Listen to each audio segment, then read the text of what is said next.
Today we're going to show you how to replace the gasket on your wood stove. So for $14 worth of materials, you can do this yourself. Save you a lot of time, a lot of money. Make sure your stove's working right. This process goes for the doors and the lids, the bottom doors, all the gasket material. It's all done the same way. So what are you going to need? You're going to need some really sharp scissors when you cut the ends of this. You're going to need some stovepipe gasket sealer. This is a black adhesive that goes along the groove, and that'll allow the gasket material to stick. We're going to need some cleaner. This type of gasket has a graphite material placed inside of it. Helps to keep it from sticking. So we're going to go ahead and upgrade our gasket, put a new one on. Let me show you how it's done. Okay, first off, there's a few tools I'm going to use. One's a fine point screwdriver.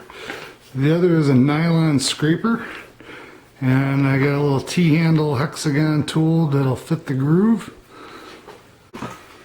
First thing, let's go ahead and start by removing the gasket material.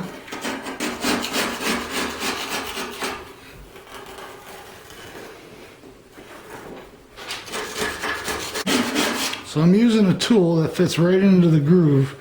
In this case, it's a regular head screwdriver. I want to clean out all the old material. Preparation is the key to success here. The more gasket material that we can remove, the better off we are. The adhesive has to have a clean area to bond to. This will ensure that the project is well done and will last for many years to come. There's some cement along here. I want to use the nylon scraper to get that in. And that'll ensure that the enamel doesn't get scratched and cause a place for it to rust. Whatever tools you decide to use, just make sure you can clean out all the gasket and all the old glue material. Okay, so we've removed the old gasket. Next we'll need some new gasket. I already pre-cut this. I cut it about 1 inch long because I like to have some room. So the thing to remember with this gasket is it's stretchable. Some gasket material will be like 1/4 inch and 3/16. I don't like to stretch it. I like to keep it bunched up because when you're laying it out, you can actually stretch it and make it go further, but it thins it out. So I like it to be bunched up. Okay, the first thing is to go ahead and clean all the surfaces.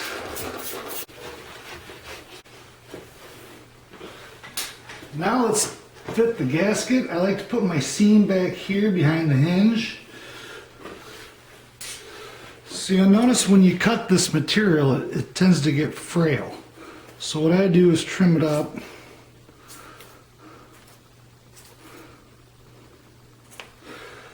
Once you get the excess material off, then I take a lighter and melt it. So by melting it, we keep the end from fraying. So I'm just going to do one end for right now, and then I'm going to cut the other end once it's installed. So first I'm going to start by dry fitting it. I'm going to put this in first. And again, I don't want to stretch it. I just want it to be nice and thick. Okay, as you can see, it's about 1 inch long, which is good. Everything's clean.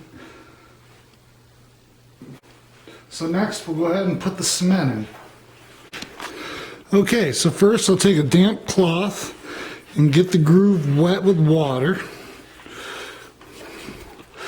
I guess the water activates the glue. It has to be wet. So I'm just going to wipe off the excess. Okay, so now we're going to go ahead, starting at the corner, we're going to put the gasket material in. One important tip, while applying the adhesive, make sure it's as even as possible. If you need to touch up a few spots, that's no big deal. The idea is to have one consistent bead all the way around for the weather stripping to sit in. This will ensure that the project's done well and will last for years to come. When you're ready, go ahead and shut the lid. Push down on it, set the gasket material.